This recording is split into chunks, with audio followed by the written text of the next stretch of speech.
میاز lecture 9 پہ آتے ہیں۔ لیکچر 8 کے آخر میں ہم بات کر رہے تھے کہ بیماری کو کوئی لوکل مینیفیسٹیشن نہ سمجھا جائے کہ دایاں بازو بیمار ہے اور معدے میں مسئلہ ہے اور جگر میں ہے۔ اصل بات یہ ہے کہ اس کے پیچھے جو میازم ہے اس کو ہائی لائٹ کرنا ضروری ہے۔ یعنی وہ میازم ہے جس نے سارے جسم و جان پر قبضہ جمایا ہوا ہے۔ دیکھیں، جب سورا جسم میں خوابیدہ حالت میں ہوتا ہے، سویا ہوا ہوتا ہے، تو بظاہر بندہ تندرست اور صحت مند نظر آتا ہے، ہر کوئی کہتا ہے اسے کوئی بیماری نہیں۔ لیکن جب وہ شخص کسی حادثے کا شکار ہو جاتا ہے، جیسے مثلا اس کا کوئی بڑا ایکسیڈنٹ ہو گیا، کوئی غیر معمولی واقعات پیش آ گئے، تو غم پریشانی کی حالت میں چلا گیا، خاتون ہے تو پریگننسی کی حالت میں چلی گئی، تو تب اس کو موقع ملتا ہے اور پھر یہ سار ابھارتا ہے اور مزید مسائل پیدا کر دیتا ہے۔ اگرچہ اس میں کوئی شک نہیں کہ ہم حفظان صحت کے اصولوں پر عمل پیرا ہو کر اگر خوش قسمتی سے ہمارا خاندانی صحت کا پس منظر بھی بہتر ہے، ہم اچھے موڈ مزاج کے مالک ہیں اور ہم غیر معینہ مدت تک تندرست اور صحت اور توانائی کی زندگی بسر کر سکتے ہیں، لیکن جب ہم کسی ذاتی یا جسمانی مسئلے سے دوچار ہوتے ہیں یا ہم بہت زیادہ جسم کو تھکا دیتے ہیں یا ہماری زندگی میں روٹین سے ہٹ کر کچھ چیزیں پیش آتی ہیں، تو میازم کو سار ابھارنے کا موقع ملتا ہے۔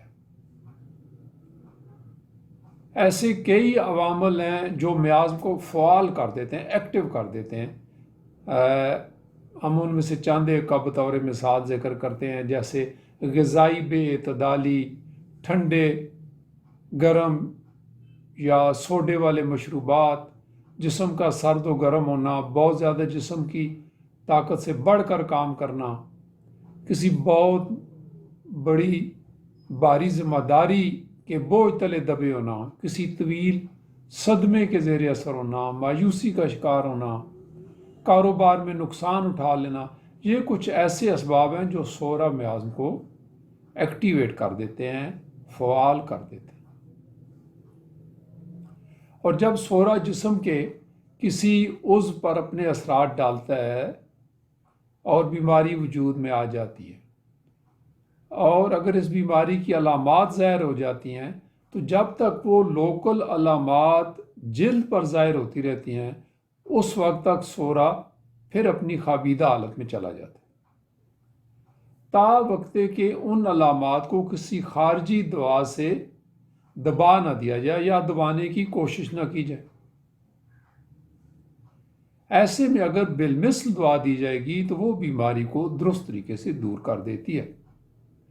تو یہ سورا میازم کے علاج کا سادہ اور بہترین حل ہے۔ تاہم یہ بھی حقیقت ہے کہ اکثر اوقات ہمارے پاس ایسے امراض کم دیکھنے میں ملتے ہیں جو انتہائی سادہ ہوں، وہاں پر صرف سورا ایکٹیو ہو، بلکہ ایسے مریض آتے ہیں جن کے امراض مختلف غیر طبعی طریقوں سے دبے ہوتے ہیں، ان کو مینیج کرنا بہت مشکل ہوتا ہے۔